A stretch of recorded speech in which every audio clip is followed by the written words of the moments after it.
Howdy howdy, and welcome back to episode 13 of Creative Freedom. Hope you guys are having a wonderful day so far, as am I right now. It's just been a nice rainy day, which is kind of made me inspired to hop on and try to get some progress done. And talking about progress, I'm talking about the looming cathedral that's behind me, or what's supposed to be a looming cathedral, since I've been procrastinating it. I think my goal for today is trying to get some of the walls done.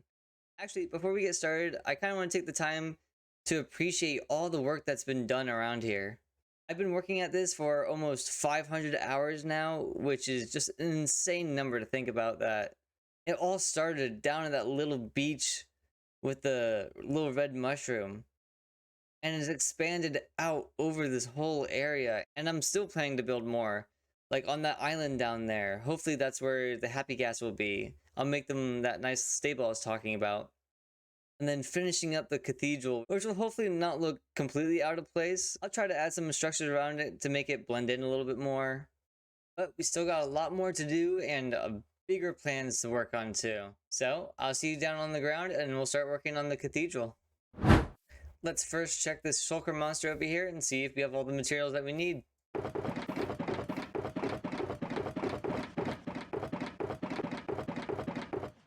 Looks like I have all the blocks and no more excuses. So let's roll right in this time lapse and get these walls finished.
Welcome back from that nice time lapse. As you can tell, we did not actually do the walls, or I didn't do the walls. Instead, I started building and I'm like, it makes sense that I do like the middle sections first and then do the walls, and then I'll do like the surrounding details. I think it would have looked really weird if I did the walls first and then had the big sections in the middle just empty. Coming in from the entrance, I tried keeping the interior of this middle section pretty open and kind of grand. I think I did a pretty good job doing that with the arches kind of drawing your eye up a little bit. It'll look a lot better when we have the back section in and you'll have like a stage up front. But for right now, I really like it. The only thing I would add in the future is on these glass panes, I'm going to add some like variants to it with like pink stained glass and kind of give it and kind of break up the monotony of the purple. If I turn on shaders though, it does kind of give it a little bit more of a pop. Add some more depth to it, which is very pretty. And then, as you can tell in the back too, I had this little circle thing. I don't think it's supposed to mean anything for right now, but it's just something that's cool to me, or the shape of it's really nice. Overall, I think it turned out really good, and I'm really excited to start finishing up the backside of it and finally crossing it off the to-do list. Talking about crossing it off, we can finally do that right here on the board. That's one less thing that we have to do. Hopefully in my next few episodes, I can get to the back corridor. Then you'll really see how big this goes. So you might be wondering what I have set up behind me. Psst, look at that frames. It might give you a hint.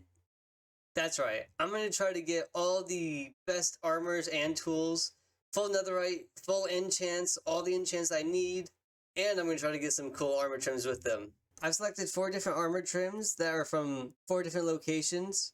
Well, 3 locations. 2 are from the trial chambers. I just really like those designs. But the second one's from the ancient city, and the third one's from the nether fortress. The reason for getting the harder designs is I kind of want to explore and kind of challenge myself in this world a little bit more. I haven't done that much exploration around here. Just the basic looking for materials and stuff. I haven't really explored, and I kind of want to do that more. So I think this challenge will give me a good excuse to try to have some fun and try not to focus on just building or just redstone. So I kind of set up the barrels so each column is either a different armor piece or a tool, and then each row is going to be the different variants. So an example is with the helmet, you can have prop 4, fire protection, projectile protection, and blast protection. Those 4 are pretty much the same for all the armor. The sword is either going to have sharpness 5, bane of arthropods 5, or smite 5. And the rest of the tools are either just going to be fortune or silk touch, with the bow just being infinity or mending. Started working on the enchantments already by finally filling out my villager hall. I listed out all the enchantments I'm going to need, and then I just started grinding away trying to get them all. For example, this guy's got lure 3, actually, well, I really didn't need that one, but lure 3 for 11 emeralds, I will take that. He's not a good example. We'll look at this one instead. Yeah, this one has prop 4, or fire protection 4. This one's got depth strider 3. Pretty much all the enchantments, like I said, are here that I need. I started tracking all this stuff in an Excel sheet. I'll show it on screen now, and you can see my price difference between what it actually is and what I got it for, and then the difference between. But for most of them, I got a pretty decent price, which is good. Price really doesn't matter to me because since I have that pumpkin farm and the melon farm, it's pretty easy to get emeralds.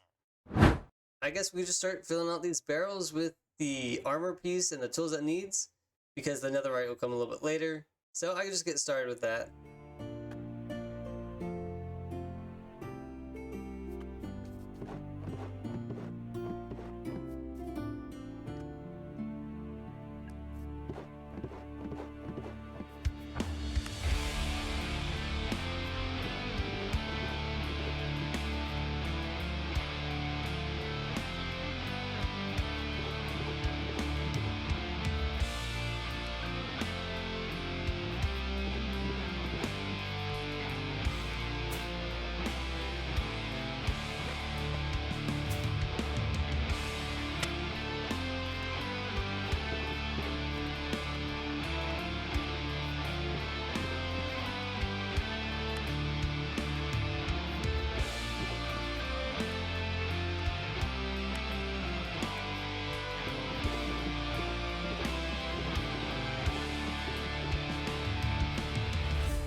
Well, that was a little bit more diamonds than I wanted to spin.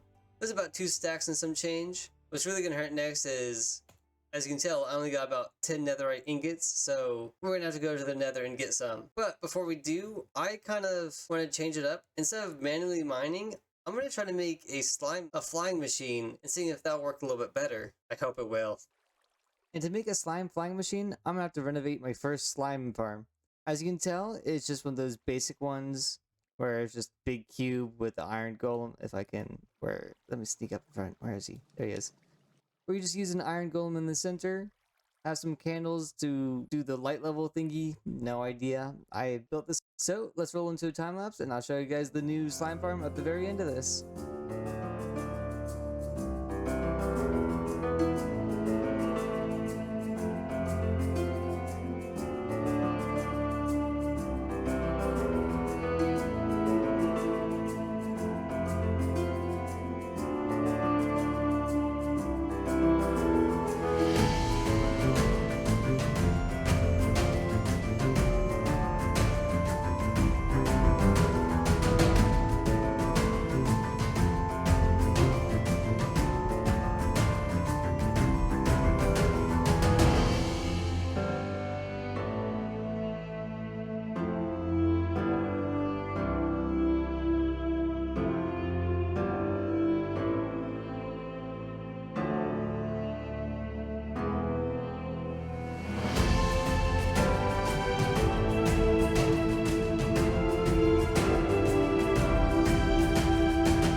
I just got back from AFKing this farm for about 8 hours. I just went to bed and just kind of let it do its thing. But you can tell it's been producing pretty well. After 8 hours, I got a full double chest of slime, which is perfect. Let's go turn these into the slime blocks and see how many we can get. It turns out to be about 6.5 stacks of slime blocks, which is more than plenty than what I need for the slime machines in the nether. I think I'm going to end the video here. We had some pretty good progress done today with the halls of the cathedral being done and getting some minor projects done like the updating of slime farm and getting all the enchanting books for the armor. But I will see you guys in the next one. Bye bye! It's the end of the video. It should already be over. You should already be clicked off. I definitely didn't forget to add a very important chart that shows my progress on getting all the enchantments for these tools over here. The chart's definitely not going to pop up to my right now. Again, thank you for watching, and I'll see you guys in the next video. Bye bye!